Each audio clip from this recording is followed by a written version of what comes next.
오늘 우리에게 주신 하나님의 말씀은 누가복음 말씀입니다. 누가복음 16장 19절에서부터 31절까지의 말씀을 우리 함께 보시겠습니다.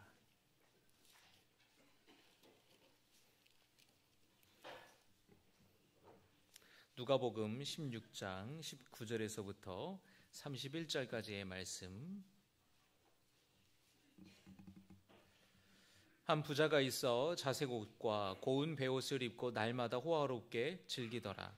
그런데 나사로라 이름하는 한 거지가 헌대투성이로 그의 대문 앞에 버려진 채 그 부자의 상에서 떨어지는 것으로 배불리려 하매 심지어 개들이 와서 그 헌대를 핥더라. 이에 그 거지가 죽어 천사들에게 받들려 아브라함의 품에 들어가고 부자도 죽어 장사되매 그가 음부에서 고통 중에 눈을 들어 멀리 아브라함과 그의 품에 있는 나사로를 보고 불러 이르되 아버지 아브라함이여 나를 긍휼히 여기사 나사로를 보내어 그 손가락 끝에 물을 찍어 내 혀를 서늘하게 하소서. 내가 이 불꽃 가운데서 괴로워하나이다. 아브라함이 이르되 예, 너는 살았을 때에 좋은 것을 받았고 나사로는 고난을 받았으니 이것을 기억하라. 이제 그는 여기서 위로를 받고 너는 괴로움을 받느니라. 그뿐 아니라 너희와 우리 사이에 큰 구렁텅이가 놓여 있어 여기서 너희에게 건너가고자 하되 갈 수 없고 거기에서 우리에게 건너올 수도 없게 하였느니라. 이르되 그러면 아버지여 구하노니 나사로를 내 아버지 집에 보내소서.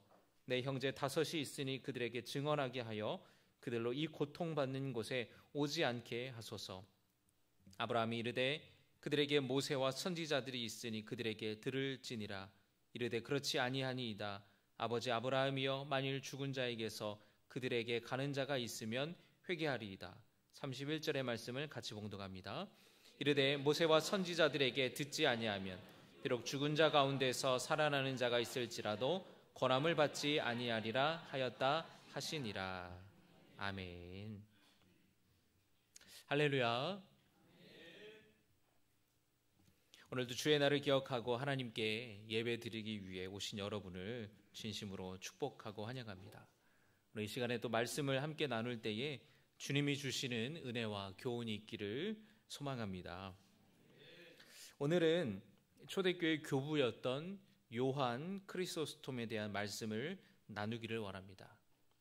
설교 전반부에는 크리소스톰에 대한 이야기를 나누고 그와 함께 연결하여 누가복음의 말씀을 후반부에는 함께 나누도록 하겠습니다.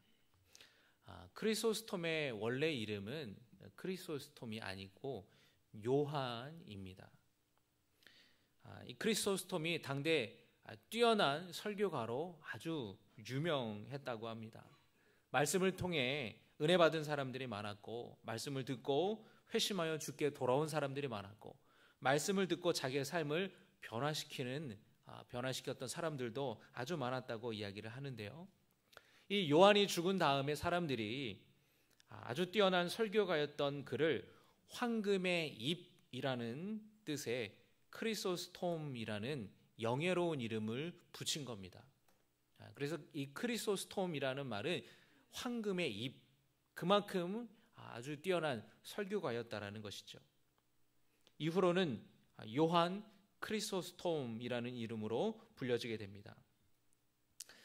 크리소스톰이 남긴 설교 원고들이 오늘날까지 전해지고 있어서 여러분들이 인터넷에 검색을 해보거나 서점에 가면은 이 크리소스톰이 남긴 설교집들을 오늘날 구입을 할 수가 있습니다.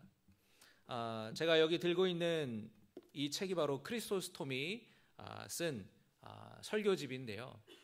바로 옆에 기흥도서관에서 제가 빌려서 읽어봤습니다. 이 크리소스톰이 349년에 태어났는데 안디옥에서 태어났습니다. 이 안디옥이라는 도시, 여러분 이 사도행전 함께 시리즈 말씀을 나눌 때에 아마 익히 많이 들어보셨을 텐데 바울과 바나바가 첫 사역을 했던 도시가 바로 이 시리아 지역의 안디옥이었습니다. 그리고 이 안디옥에서 최초로 예수 믿는 사람들이 그리스도인으로 불려지게 되었습니다.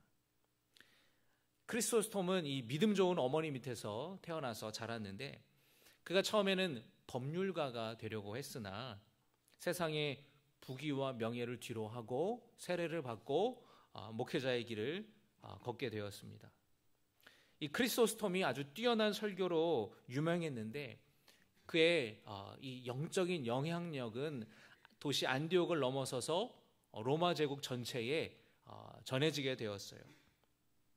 로마 제국의 당시에 이제 이 수도는 콘스탄티노플이었습니다. 기독교를 공인했던 콘스탄틴 황제가 수도를 로마에서부터 콘스탄티노플, 오늘의 이스탄불로 옮겼다고 말씀을 드렸죠. 이 로마 제국의 수도였던 콘스탄티노플을 담당했던 제일 높은 목회자가 세상을 떠나고 나서 그 후임자를 누구로 임명할지 고민을 하다가 로마 황제가 바로 이 안디옥에 있는 요한 크리소스톰을 이 콘스탄티노플로 쉽게 말하면 청빙을 하려고 했던 거예요. 그런데 그 소문이 안디옥에 있는 성도들에게 들려지게 되었습니다. 이 안디옥에 있는 성도들이 그 소식을 듣고 엄청 반대를 했다라는 거예요. 폭동이 일어날 정도였답니다. 왜 우리 목사님을 뺏어가냐고, 왜 우리 목사님을 왜 데려가려고 하냐고 막 난리가 났다는 거예요. 그 정도로 성도들이 크리소스톰을 존경하고 사랑했다라는 것이죠. 그래서 로마 황제가 비밀리에 크리소스톰을 콘스탄티노플로 데려올 정도였다고 합니다. 그런데 이 크리소스톰이 콘스탄티노플에 와보니까 이 로마 제국의 수도였던 이 도시가 아주 문제가 많았던 것이에요.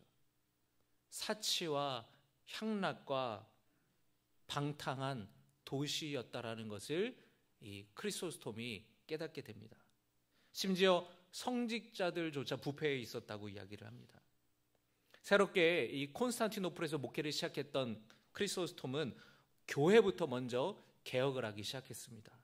공식적으로 성직자들은 독신이었는데 영적 자매라고 해서 여자들을 데리고 있었고 매일같이 추문이 일어나고 있었습니다. 일부 성직자들은 부와 재산을 축적하여서 권력자들처럼 그렇게 살았다는 것이에요. 반면에 교회의 재정은 엉망이었고 교회가 마땅히 해야 되는 복음 전파의 사명과 가난한 사람들을 돕고 구제하는 일은 엉망이었다고 이야기를 합니다. 그래서 크리소스톰은 영적 자매들을 다 내쫓고 엄격한 경건한 생활을 성직자들에게 요구를 했습니다. 그리고 뿐만 아니라 성도들에게도 성경대로 살 것을, 말씀대로 살 것을, 복음대로 살 것을 가르쳤어요. 예수님을 사랑한다고 하면서, 하나님을 사랑한다고 하면서 동시에 돈을 사랑하는 그 성도들을 날카롭게 지적하였습니다. 사치스럽고 방탕한 삶을 살아가는 상류층 권력자들을 향해서 이 크리소스톰은 비난, 그 행태들을 지적하고 말씀을 통해서 그들이 회개하고 주님의 말씀대로 살아가기를 권면하였습니다. 기독교가 공인이 되면서 과거의 순교의 시대, 박해의 시대에서 이제는 기독교가 공인되면서 성장의 시대, 또 기독교가 공인되면서 평화의 시대가 찾아오게 되었는데 반대로 이 순교자 정신, 그 순교자의 신앙을 잃어버리는 모습들이 있었던 것이에요. 부패한 성직자들뿐만 아니라 세상과 타협하며 살아가던 성도들을 말씀으로 일깨웠다라는 것입니다. 이런 크리소스톰의 설교를 듣고 많은 사람들이 회개하고 자신의 삶을 바꿨다라는 것이에요. 여러분, 우리 교회의 올해 표가 뭡니까? 우리의 일상과 우리의 믿음을 개혁하는 것이잖아요. 백어를 바꿔서 여러분 잊어버리셨습니까? 하나님의 말씀 앞에서 우리의 믿음과 우리의 일상을 개혁하는 것이 올해의 표잖아요. 이 크리소스톰의 설교를 듣고 자신들의 삶을 회개하고 뉘우치고 말씀대로 살아가기를 많은 성도들이 결단하면서 그 콘스탄티노플이라는 도시가 변화하기 시작하였고, 그리고 로마 제국 전체가 많은 변화들이 일어났다라는 것입니다. 그리고 이 크리소스톰에 또 글도 많이 남겼는데 그 글들이 또 많은 사람들에게 영향을 끼치게 되었습니다. 그런데 이런 크리소스톰의 설교를 듣고 많은 사람들이 회개하고 자신의 삶을 바꾸고 주님께로 돌아왔지만, 크리소스톰의 설교를 듣기 싫어하는 사람들도 상당히 많았다라는 것이에요. 누가 듣기 싫었을까요? 귀족들, 상류층, 부유한 사람들, 권력이 있는 사람들은 크리소스톰의 설교를 듣기 싫어했다는 것입니다. 특히 이 로마 황제의 부인이었던 황후가 이 크리소스톰의 설교가 마치 자기를 비난하는 것처럼 들려서 아주 싫어했다고 이야기를 하는데요. 19세기 화가인, 프랑스의 화가인 장폴 로렌스가 그린 그림이 있는데 여러분 같이 한번 볼까요? 로마 황제의 부인인 황후에게 크리소스톰이 황후와 논쟁하는 장면입니다. 저 모습을 보시면은 그러면 안 된다고 말이지, 회개해야 된다고, 돌아와야 된다고, 말씀대로 살아야 된다고 굉장히 이렇게 열정적으로 힘있게 설교하는 것처럼 보이죠. 반면에 왼쪽 상단에 있는 로마 황후는 지금 듣는 것 같습니까? 안 듣는 것 같습니까? 전혀 크리소스톰의 설교를 듣는 것 같지가 않아요. 너는 떠들어라. 나는 안 듣겠다. 귀를 막겠다. 사진을 좀 내려주시고요. 그래서 이 로마 황제의 황후가 자기 남편이 이 동로마 황제에게 크리소스톰 유배를 보내라고 요구를 합니다. 그래서 이 로마 황제가 크리소스톰을 유배를 보내게 되는데, 이 사실을 알게 된 시민들이 난리가 난 거예요. 그리고 목회자들까지 몰려와서 크리소스톰을 지지하는 대규모 시위가 이 도시 안에 일어나게 됩니다. 그래서 자칫 무력 충돌까지 일어날 수 있는 상황에 이르르자 로마 황제가 유배를 취소해요. 그러나 몇 달 뒤에 결국에 이 크리소스톰을 유배를 보내버리게 됩니다. 그것 때문에 유배를 반대한 많은 그리스도인들과 목회자들이 붙잡혀서 고문을 당하기도 했습니다.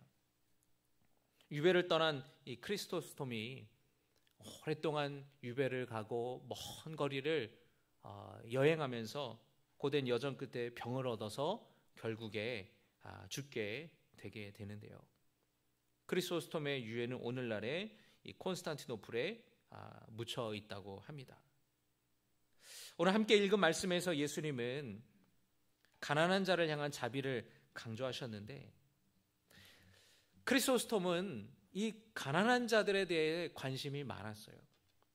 그래서 그 말씀을 오늘 이 누가복음의 말씀을 주제로 7편의 설교를 남겼습니다. 나사로에 관한 강해 7편의 설교가 이 책 한 권 설교집으로 지금 나와 있습니다.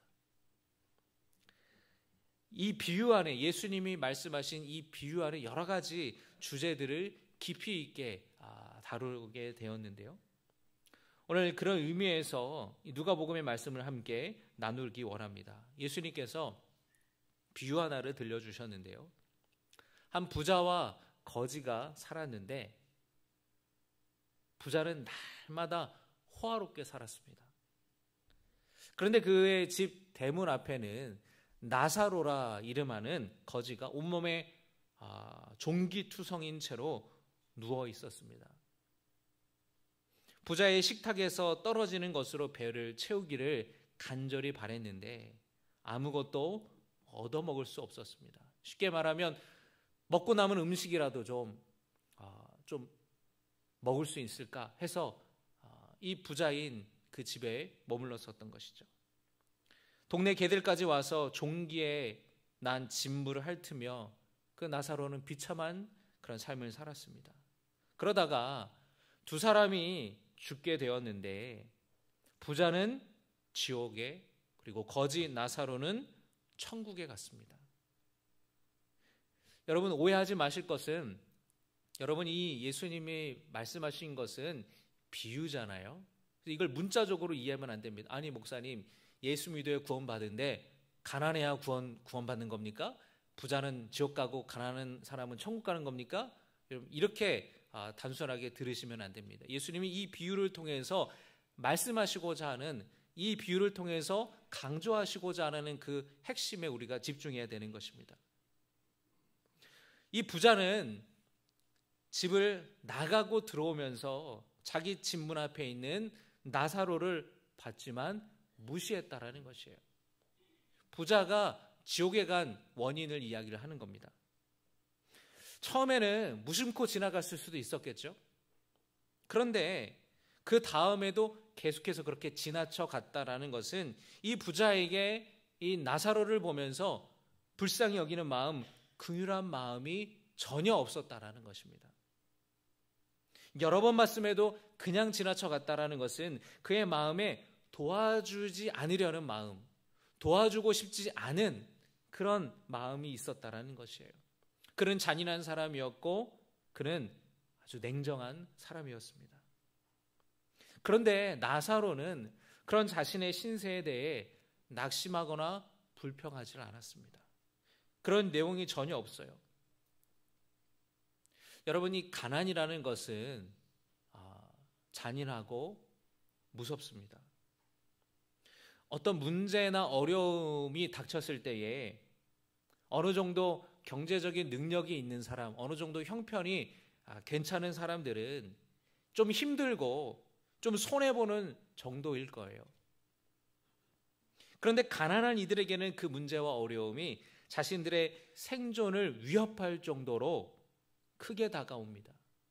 몇 해 전에 새 모녀 사건이 뉴스에 나온 적이 있었는데 여러분 기억나십니까? 새 모녀가 경제적인 어려움 때문에 극단적인 선택을 한 거예요. 반지하에 살고 전기세가 끊기고 전기세를 못 내서 가스비를 못 내서 고지서가 계속 쌓여 있고, 어떤 사람들은 그걸 보면서 아니 자기네들이 열심히 살면 아무리 최저시급이 이만큼이어도 열심히 살면은 살 수 있지 않나? 우리가 그 사람들의 삶의 이야기를 깊이 들여다보지 않을 때는 그렇게 단순하게 생각할 수 있겠지만 그들의 삶을 깊이 바라보면 정말 안타깝고 마음 아픈 그런 사연들이 저마다 있지 않습니까? 이 가난이라는 것은 참 무서운 거예요. 어떤 사람에게는 좀 그 돈 없었다고 치지 뭐, 조금 손해봤다 치지 뭐, 그만 그 돈 나중에 또 돈이야 모으면 되지. 어떤 사람들은 이렇게 생각할 문제를 가난한 사람들에게서는 그것이 생존을 위협할 만큼 굉장히 힘겨운 문제로 다가온다라는 것이에요. 나사로는 몹쓸병까지 걸렸고 그 진물을 핥는 개들을 쫓아낼 힘조차 없었습니다. 너무너무 쇠약해져 있었기 때문에. 게다가 이 나사로는 사회적인 편견과도 맞서야 했습니다. 당시 사람들은 인과응보의 관점으로 세상을 바라봤기 때문에, 권선징악의 관점으로 세상을 바라봤기 때문에 그래요. 권선징악, 인과응보가 뭡니까? 착한 사람은 복을 받고 악한 사람은 저주를 받는다. 모든 일에는 원인이 있다. 그것이 권선징악이고 인과응보 아닙니까? 많은 사람들이 이런 관점으로 세상을 바라보았어요. 나면서부터 앞을 보지 못했던 사람을 가리켜서 제자들이 이야기를 하죠. 예수님, 이 사람이 나면서부터 장애를 가지고 있는 이 사람이 이 원인이 무엇입니까? 이 사람의 죄 때문입니까? 이 사람의 부모의 죄 때문입니까? 나면서부터 장애를 가진 이 사람의 그 장애의 원인을 지금 뭐로 연결시켜서 보고 있는 거예요? 죄로 연결시켜서 보고 있다는 거예요. 예수님은 뭐라고 말씀하십니까? 누구의 죄 때문도 아니다. 지금 우리가 주목해야 될 것은 이 사람의 고통이다. 이 사람의 문제다. 라고 이야기를 하십니다. 인과응보의 관점으로 고통당하는 욥을 친구들이 비난하지 않습니까? 요즘에 새벽 기도 때 욥기를 같이 말씀을 읽고 있는데요. 욥은 지금 자기가 당한 고통에 대해서 내 죄 때문에 당한 고통이 아니라고 이야기를 해요. 그런 친구들이, 세 명의 친구들이 욥에게 하는 말이 너 어떻게 그렇게 불경한 말을 하냐고. 네가 죄를 안 지었는데 이런 벌을 받는다? 그러면 하나님이 죄도 없는 너에게 벌을 내리셨단 말이냐? 그럼 하나님이 잘못했단 말이냐? 세 명의 친구들이 욥을 비난합니다. 이 인과응보 권선징악의 관점으로 해석되지 않는 일들이 사실 우리는 너무나 많은데 우리는 쉽게 이런 관점으로 바라본다라는 거예요. 그러니까 사람들이 나사로를 보면서, 부자를 보면서 뭐라고 생각했다라는 겁니까? 부자를 보면서 야, 하나님이 얼마나 복 주셨냐, 하나님이 얼마나 저 사람을 형통하게 하셨냐, 저 사람은 참 착한 일을 많이 했나 보다. 나사로를 보면서는 저 나사로가 가난하고 몹쓸 병까지 얻은 걸 보니까 얼마나 나쁜 놈이야, 얼마나 나쁜 놈이고 얼마나 많은 죄를 진 거야 라고 사람들이 생각했다라는 거죠. 그런 인식과 편견이 나사로를 더 힘들게 했다라는 것입니다. 그럼에도 불구하고 나사로는 불평하거나 원망하지 않고 자신의 고난을, 자신의 고통을 견뎠다라는 것입니다. 예수님은 이 두 사람이 죽었는데 부자는 불길 속에서 고통을 받게 됐고 나사로는 조상 아브라함 품에 안겨 있게 됐다라고 말씀합니다. 부자의 이름은 이야기하지 않아요, 예수님이. 그런데 거지의 이름은 나사로라고 이야기를 하십니다. 그것은 예수님의 관심이 가난한 사람들에게 우선적으로 있다라는 것을 의미하는 것입니다. 일평생 자신의 욕심과 탐욕을 위해 살았던 그 부자는 나사로의 고통을 보고도 외면하고 무시하였습니다. 결과적으로 그는 고통 가운데에 불 속에서 힘겨운 삶을 살게 되었어요. 반면에 자신에게 당한 고난과 어려움을 인내하며 감내했던 나사로는 아브라함 품에서 위로를 받습니다. 진짜 가난한 사람은 어떤 사람이냐? 재물이 없는 사람이 가난한 사람이 아니라 탐욕이 많은 사람이 가난한 사람입니다. 진짜 가난한 사람은 탐욕이 많은 사람이에요. 왜냐하면 가져도 그 탐심과 욕심이 사라지지 않기 때문에 그의 내면이 그렇게 가난한 거예요. 여러분, 오늘 말씀을 통해서 우리의 삶을 한번 돌아보기를 원합니다. 혹시 내 주변에 어려움에 빠진 사람이 있는데도 불구하고 내가 모른 척하지 않았는가, 내가 외면하지 않았는가, 우리가 돌아보기를 원합니다. 메리토크라시라는 말이 있는데요, 능력주의라는 말이에요. 개인이 이룬 성과와 노력으로 지위와 보수가 결정된다라는 말입니다. 과거에는 신분사회였기 때문에 귀족인 신분이, 계급이 그 사람의 지위를 결정했는데 현대 자본주의 사회가 오게 되면서 신분이나 계급보다는 능력, 자기가 성취한 성과와 이런 것을 통해서 지위가 결정되고 보수가 결정되는 것, 그것을 능력주의 사회라고 이야기를 해요. 내가 어떤 것을 이루기 위해서 그만큼 열심히 공부하고 노력하고 애썼기 때문에 이만한 보상을 받는 것이 당연하다라는 것입니다. 물론 틀린 말은 아니죠. 그런데 그 능력주의 사회가 되면 거기에 대한 문제가 생긴다라는 것이에요. 자신이 누리고 있는 지위와 보상을 당연한 것으로 여기고 거기에는 감사가 없는 겁니다. 내 힘으로, 내 노력으로 자수성가하라고 생각했기 때문에 교만함이 있는 거예요. 그 능력주의는 특권의식을 낳게 됩니다. 그리고 이 능력주의의 폐해는 바로 이 세상의 사람들을 승자와 패자로 구분하게 돼요. 능력을 갖춘 사람, 능력을 갖추지 못한 사람.